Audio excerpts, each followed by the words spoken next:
방금 말씀인 이 항도 상당히 문제가 있습니다. 제가 볼 때 남북한이 정상적으로 교류의 폭을 넓혀 나가는 데에는 누구도 반대하지 않을 것입니다. 예를 들어서 남북한이 방송을 전면적으로 교류를 하자고 하는 것이죠. 북한 주민들도 대한민국 방송을 보라고 하는 얘기입니다. 우리도 북한 방송을 보고 그런 식으로 상호적으로 이게 이루어져야 된다는 얘기죠. 이러면 어저께 5일 경기장에 가가지고 문재인 대통령이 15만의 북한 시민들을 두고 북한 주민들 앞에서 연설을 하지 않았습니까? 문재인 대통령이 그런 연설을 왜 합니까, 거기서? 아니, 북한, 무슨 평양이 무슨 발전하고 그런 식으로 대한민국의 대통령이 올라가가지고 그런 얘기를 북한 주민들 앞에서 이야기를 해도 되는 겁니까? 아니, 북한 주민한테 가가지고, 당신들의 자유를 위해서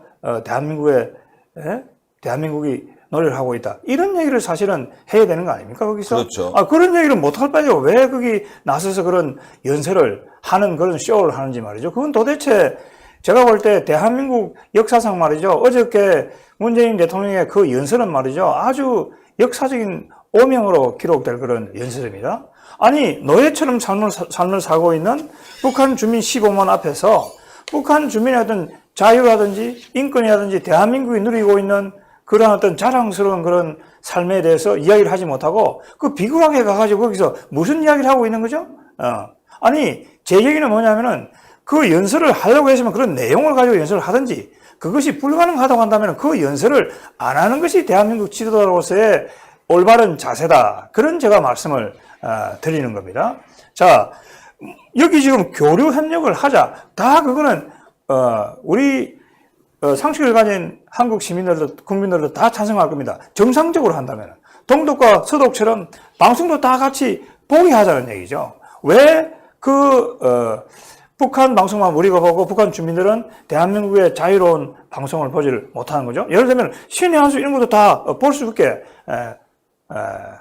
하자는 거죠. 그 다음에 교류 전부 다 찬성이다 이거죠. 북한 주민들도 1년에 10,000명씩 와서 대한민국에 와서 자유롭게 와서 보라 이거죠. 우리도 10,000명씩 가가지고 북한 실상을 보고 그게 진정한 교류이지 북한에 무슨 단간부라든지 그런 사람만 몇 명 와가지고 여기 와서 보고 북한 내부는 완전히 그냥 차단을 해두고 그것은 제가 볼 때 정상적인 교류가 아니다. 5일 그 경기장에서 했던 문재인 대통령의 이번 연설은 제가 볼 때는 너무나 큰 문제를 안고 있다 이렇게 생각이 됩니다. 여러분 제가 한 가지 예를 들어드리겠습니다.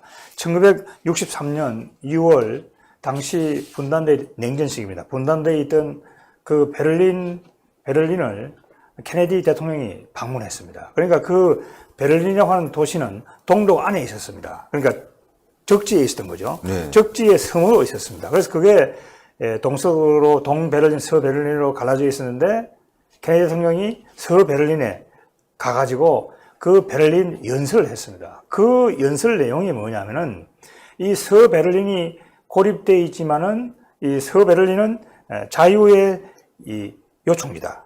이 서베를린은 바로 동독이라고 하는 전체주의 모든 이 소련 제국 거기에 있는 하나의 자유의 섬이다. 그렇게 하면서 거기서 자유를 역설을 한 거거든요. 자유와 인권과 이런 것들을 자기가 이 아주 중요성을 역설하면서 그 마지막에 이야기한 그 연설이 아주 명연설입니다. 나는 베를린 시민이다. 그렇게 선언했습니다. 그래서 나는 베를린 시민들의 자유를 존중하고 그 다음에 이 독일, 그 다음에 이 동구 소련 전체주의 국가들의 국민들이 자유를 찾을 때까지 자유는 끝까지 싸울 것이다. 그렇게 가서 이야기를 했거든요.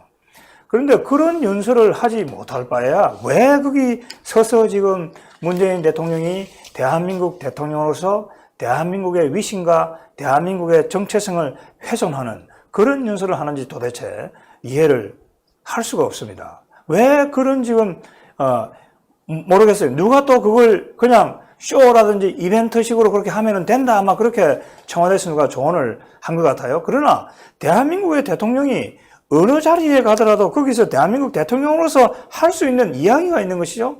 그 장소가 있는 것이죠. 그런데 그런 장소에 가가지고 그 연설을 대통령이 한 것을 말이죠. 대한민국 지금 언론 방송들이 그걸 갖다 무슨 잘했다. 찬양을 한 걸 제가 보면서 야, 이 대한민국의 지금 언론 환경이라고 하는 것이 정말 이게 잘못된 방향으로 가고 있구나. 자, 문재인 대통령이 그 경기장에 가서 한 연설에 대해 가지고 그 내용이 잘못됐다고 지적하는 언론 방송이 지금 대한민국에 하나도 없습니다, 여러분. 아니, 대한민국 대통령이 거기에 가서 그런 식의 이야기를 할 수가 있습니까? 평양이 뭐가 발전이 되어 있습니까, 여러분, 지금? 평양 외에 그러면은, 평양 외에 이 북한이라는 도시, 주민들의 삶이라는 것이 얼마나 열악하고 비참하죠?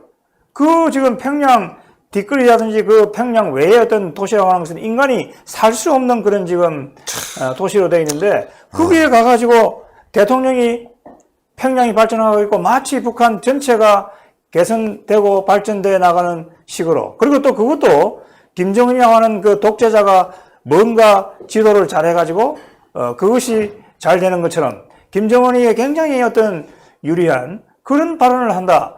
이것은 제가 볼 때 일본이라든지 미국이라든지 유럽이라든지 상식을 가진 그런 국민들이라든지 지도자들이 봤을 때는 정말 이것은 납득하기 어려울 것이다. 왜냐하면 미국의 국민들만 하더라도 케네디 대통령의 그런 연설이라든지 레이건 대통령의 자유를 향한 그런 연설이라든지 이런 것들을 대단히 감동적으로 많이 봐왔었기 때문에 이 자유 대한민국의 대통령이 북한에 가가지고 그런 식의 연설을 한다. 이것은 제가 볼 때 도저히 납득할 수 없는 것이고, 어제 문재인 대통령의 그 연설은 대한민국 70년 역사에서 가장 역사의 오점으로 기록될 그런 연설이 될 것입니다.